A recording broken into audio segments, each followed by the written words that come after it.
Hey guys, and welcome back to the channel. This time we're going to take a look at a gaming achievement, and it's a gaming achievement that I think really is a little bit special. This gaming achievement took place 22 years ago. It involved players from all around the world working together to achieve something that was thought impossible. This is the story of how the players defeated Kerafyrm the Sleeper, the dragon once thought invincible, and the small group of players who absolutely refused to be told that it could not be done.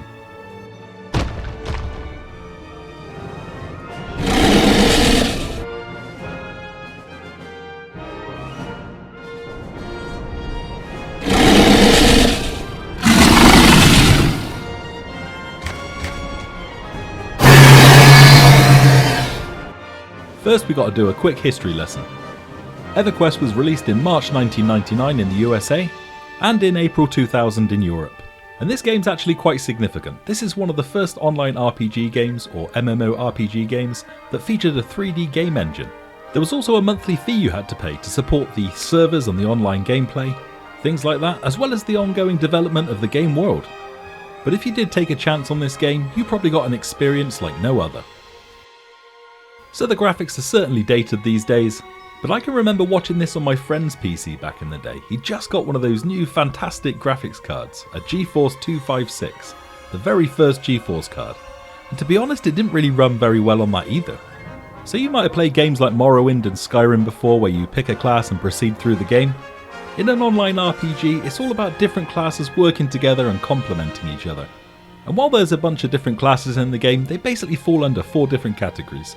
First, there's a fighter class or a tank class. Their job is to take all the heavy hits from the enemies, stop them hitting other players in the group. Then there's a healer class who keeps the main tank up and heals other members of the team as they take damage. Arguably the most important class of all. Then there's a DPS class or damage per second. This is your wizards and your rogues.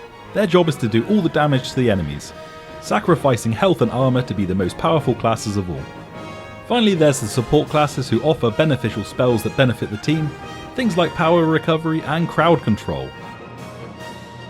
But this was such a cool game for the time. Just imagine being able to play online with your friends, in a 3D game world, defeating bosses, working through dungeons, picking up gear, and grouping together to defeat even tougher stuff.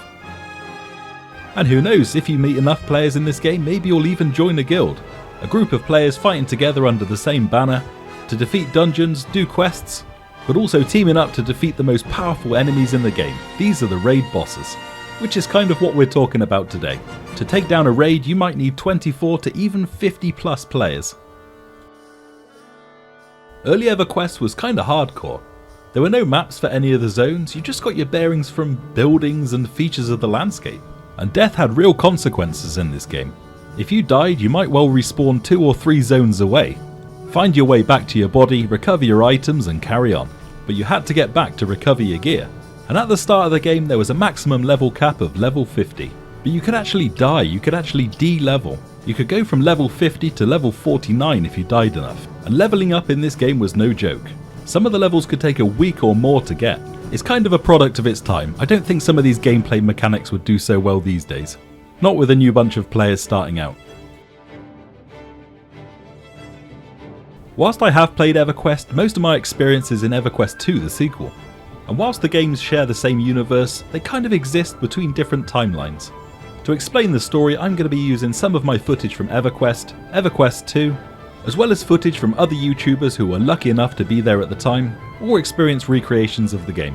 So little footage exists around that time, computers weren't really powerful enough to play the game whilst recording footage. You might get a few screenshots, but that's pretty much it.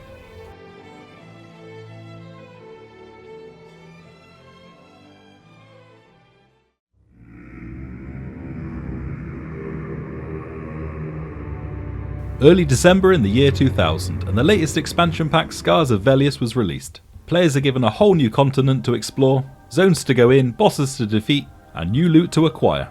But the most notable thing about this expansion was the introduction of Kerafyrm the Sleeper, and the high-end raid zone, the Sleeper's Tomb. As you might expect for a game like EverQuest, there's a lot of background story and lore in the game. Pretty much every character in the game has got a background story. They may be allied with different groups. They've all got a backstory, same with locations as well. And that's no different for Kerafyrm the Sleeper. It's said in the game's lore that no two dragons of opposing elements should ever be allowed to mate. The union of these dragons would produce a dragon so powerful it would have the power to destroy the world. And unfortunately that's what happened. The two dragons responsible were Lady Vox and Lord Nagathon. With the initial release of EverQuest, these two dragons were high-end raid bosses, and you'd need a ton of people to take these down. These were intended for a raid group of level 50 players. In EverQuest 2, Lady Vox is around level 56 to level 58, Lord Nagathon scales, and currently he is level 150. With the arrival of Kerafyrm the Sleeper, Lord Yelinak of Skyshrine decided that this dragon was so powerful he could not be allowed to live. But no dragon is allowed to kill another dragon, and for that reason the Sleeper was imprisoned deep in Sleeper's Tomb, the highest level raid zone for the time.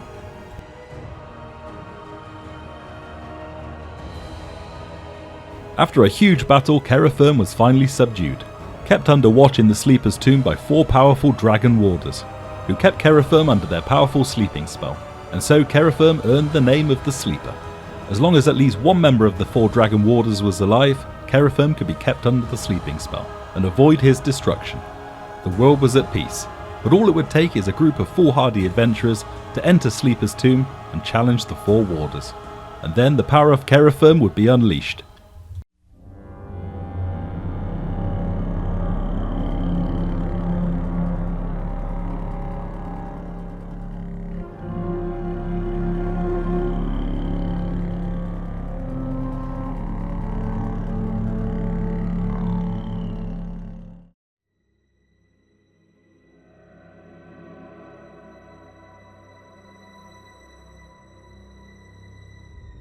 The Sleeper's Tomb's located off the eastern wastes of Velios, and when you arrive at this high-end raid zone you'll notice something. You can't actually get in. You've got to get a key. There's an access quest to even get into the tomb. This requires a key drop from one of the raid bosses from the expansion. So you finally get your key drop of one of the raid bosses, what next?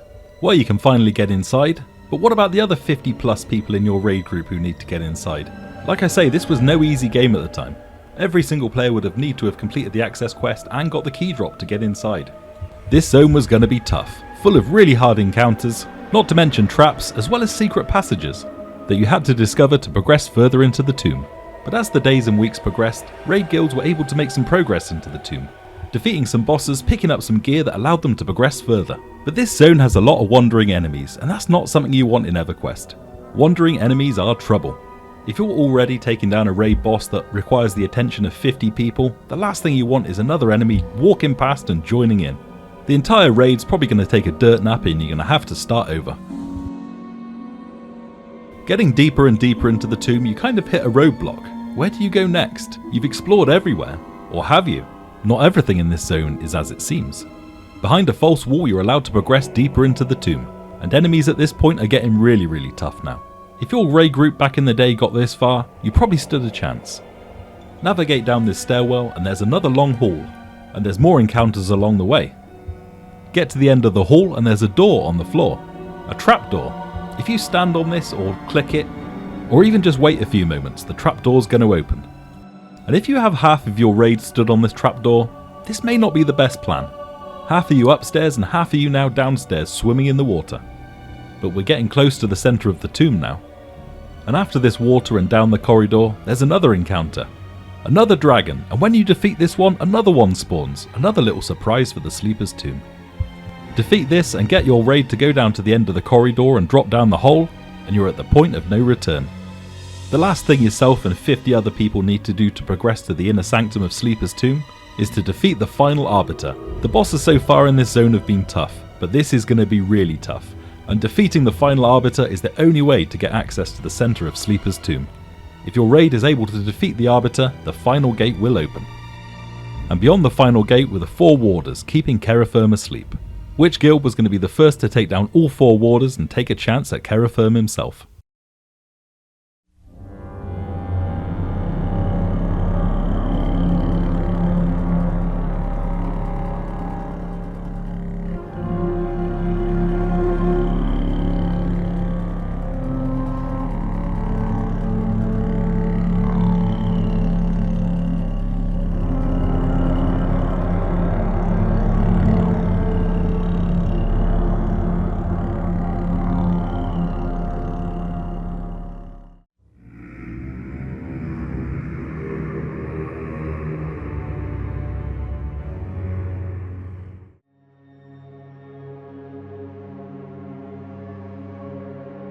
The guild Blood of the Spider on the Wrath server were the first to take down all 4 warders and wake Kerafyrm for the first time. Like I say, finding footage from around that time is not easy, so this is from a much more recent video, but it's a very good representation of what would have happened at the time. At that time, the loot drop from the 4 warders was the best in the game, second to none, and it would have taken weeks to work out how to take down these encounters. But after a lot of trial and error, a lot of deaths, a lot of attempts, they finally did it, and Kerafyrm was finally awake. Shouting the words "I'm free," Kerafyrm was finally released, and the players had no chance. Every single player was going to get one-shotted. Every single move, every single twitch Kerafyrm made was him killing another player. No spells at all seemed to do any damage, followed by him saying the line, "Begone insect, I have much slaying to do." No one could make a dent, and the fight was over within seconds.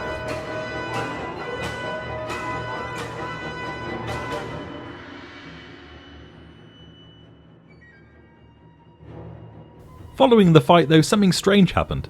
In EverQuest, when you're fighting a raid mob and you lose, the encounter resets and you can try again. That wasn't happening here.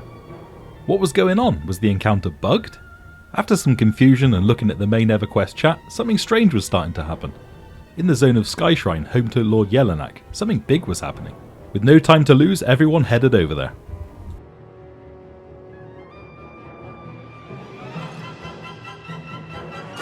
Kerafyrm had now escaped the confines of the Sleeper's tomb, and was in Skyshrine looking for revenge, against one of the dragons who'd imprisoned him. And this zone at the time was just full of players going about their business, players who had nothing to do with the raid whatsoever. They were in this zone questing and grouping with their group mates, and all of a sudden this high level dragon comes through and just decimates the whole zone. Not only was Kerafyrm attacking players, he was also attacking enemies in the zone, fighting closer and closer to get to Yelinak. And the small amount of damage that players could do to the dragon was healed, as he returned to 100% health. Nothing was going to hold him back. Finally he'd found the dragon that imprisoned him, and after a very short fight, Yelinak was easily defeated. He couldn't come close to the power of the Sleeper, and so ended one of the greatest scripted events in online RPG history.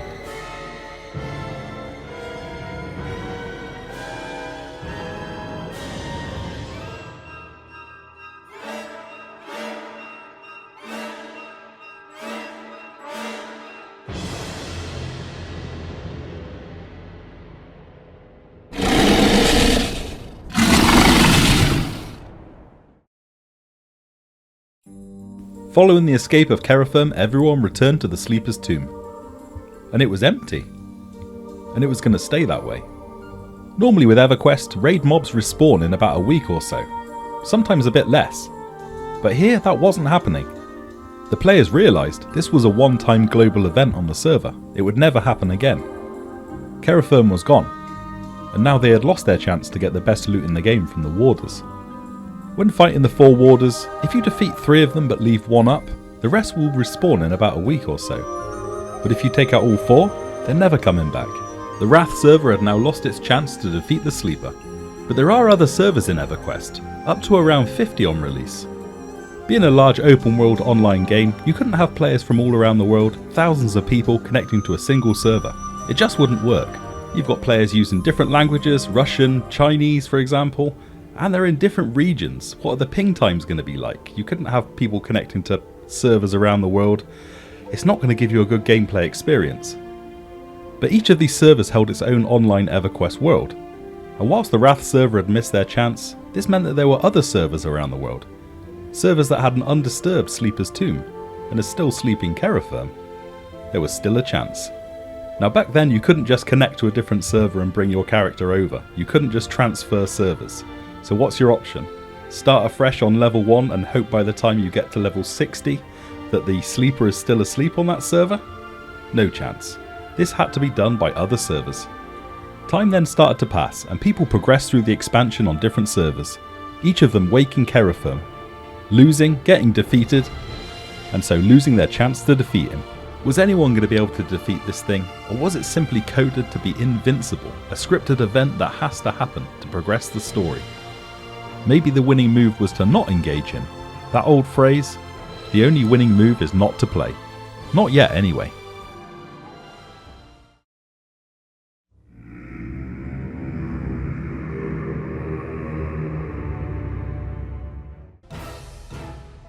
Some of the only surviving footage from around these times was from the guild Piece of Formasa on one of the Asian servers.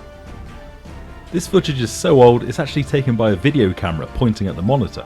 But this is some really important footage in the events of the Sleeper. This guild woke the Sleeper and they found they could damage him. They had so many players in the zone that slowly but surely his health started to tick down. Unfortunately, all was not well. One of the warders respawned unexpectedly and took out the entire raid. Everyone wiped and Kerafyrm was awakened. The raid was not allowed another try. By now the Sleeper had been awoken on pretty much every server. There were only 2 servers remaining. That's 2 possible last chances at taking him on. If it was going to happen, it had to happen in these 2 servers. And one of these servers you could write off pretty much straight away. This was the Oakw server, for gamers who played on the Apple Mac. Now Apple Macs aren't really known as gaming computers today, and even less so back then. This server simply didn't have the player base to achieve this. Maybe they could wake him up, but they had no chance. And your friends with Windows PCs couldn't join the Apple Mac server. They just weren't compatible. This left one last server in the game, the Ragefire server. And this is a most unlikely place for this to happen, because this is a PvP server, or player versus player. So here you're not just out taking out zones and enemies, you can also fight amongst yourselves. Achieving something like this on this special rule set server was going to be even more difficult. Lots of infighting and grudges. Was this really going to be the place where it happened? Amazingly, different guilds on this server started to work together. They were still going into the Sleeper's tomb, they were fighting the warders, but they would always leave one up so they respawned. One guild would go in one week, kill 3 of the warders, and then the next week the next guild would take the chance at getting some of the warders' loot. This seemed like an unlikely location for cooperation to happen, but it was happening. These players were working together. Grudges were set aside for the greater good.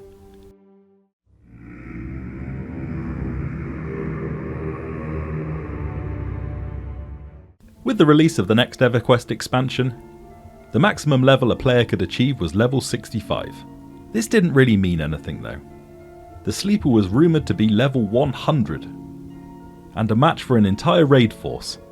These players were just over half that, and level 65 gear is going to offer no protection at all.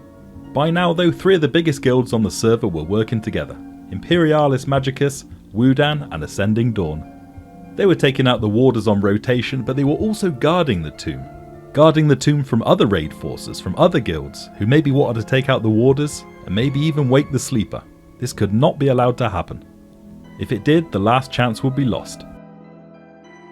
Although players from other servers were unable to defeat the Sleeper, they were able to provide useful information.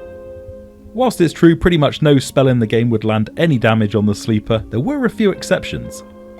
He could take melee damage from hand-to-hand combat with weapons and swords and fists, and there were a few abilities that seemed to damage him as well, looking at the combat logs. One of the classes had a damage shield ability you could cast on another player. If Kerafyrm then attacked this player, he would get damaged. Shadow Knights had an ability called Harm's Touch that landed damage. And finally Wizards. Wizards had a spell called Mana Burn, where they would sacrifice their entire mana pool to do massive damage to the enemy. Well, a regular enemy, not this.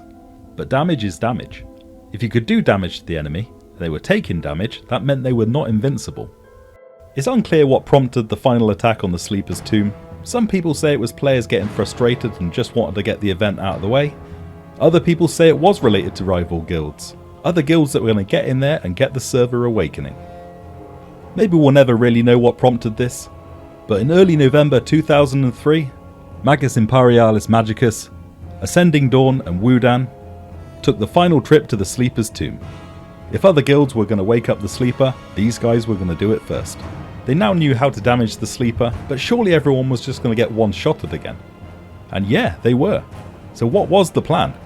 It was simple. Get so many players into the zone that Kerafyrm couldn't kill players faster than the priest classes can resurrect your players. It was purely about numbers. And with the rumoured 200 to over 300 players, they descended upon the tomb.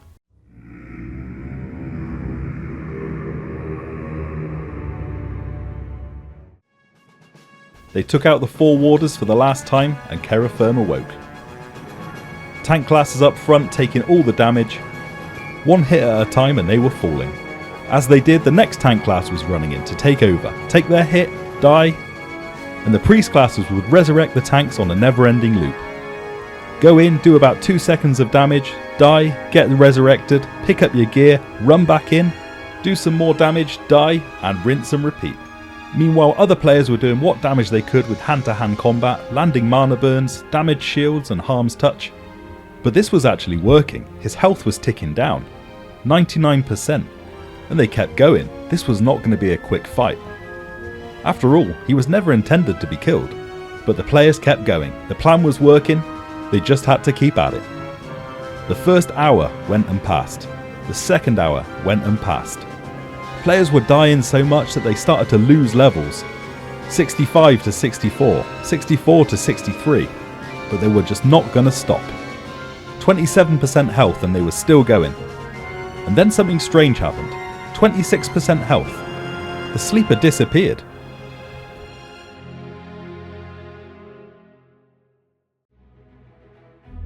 What had just happened? There were a lot of confused players and a lot of really angry players. Was this a bug that caused the encounter to disappear, despawn? Most people thought of something obvious. Did Sony Online Entertainment, the game's producers, did they despawn the sleeper? Did they not want their unkillable dragon killed? Did they not want the story of EverQuest upset on this one server? Had the players who put all this effort, time and cooperation into this event, had they lost the chance to take down the sleeper on this server? Was it all finally over? Players left the sleeper's tomb and demanded answers on the EverQuest forums. It took a little time for a response to appear, but they did get one. The developers appeared to suggest that there was a bug where the sleeper was targeting a non-player character in the zone, and not the players, but this was clearly untrue. The players were dying, the players were getting hit. This seemed like a cop-out, but at least they had their answer. It was the company that did this. But they did agree to let the players try one more time. One last attempt. This truly was going to be the last attempt. The players that had lost levels and experience had been restored, and a few days later the players returned for the final attempt on the sleeper's tomb.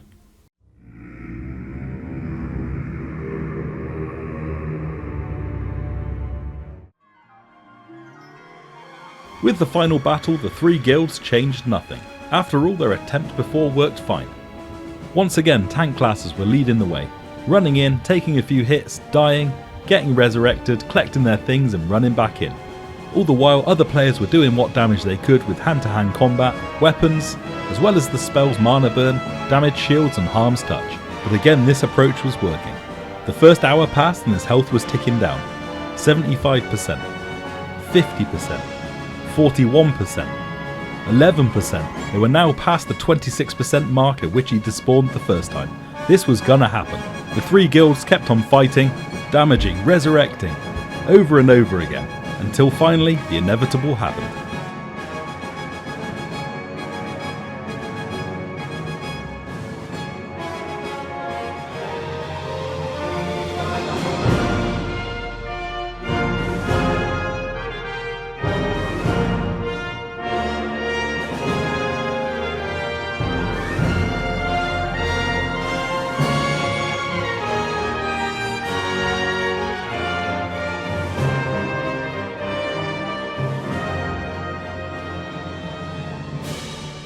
Kerafyrm the Sleeper was finally defeated. They had done it. Not only had they done it, but they'd done it on a PvP server, where players are fighting against each other. They teamed together, working together, sharing information, guarding the Sleeper's tomb against outside attackers. And in this most unlikely location, they had triumphed. And for that reason, the last chance, the unlikeliness of this even happening, it makes it one of the most impressive gaming moments for me. Congratulations to the three guilds that achieved this, and other players that were there at the time. And what did this encounter drop? What was the loot of the Sleeper? Nothing. It was never intended to be killed. Therefore, it had no loot table. But that didn't matter. The loot was the victory. There have been events in other MMORPGs over the years, but I don't think anything has ever come close to this event. The scripted event of the Sleeper's awakening, the battle on different servers trying to defeat him, and him finally falling. Well guys, I hope you enjoyed that little story. Take it easy, and I'll see you next time.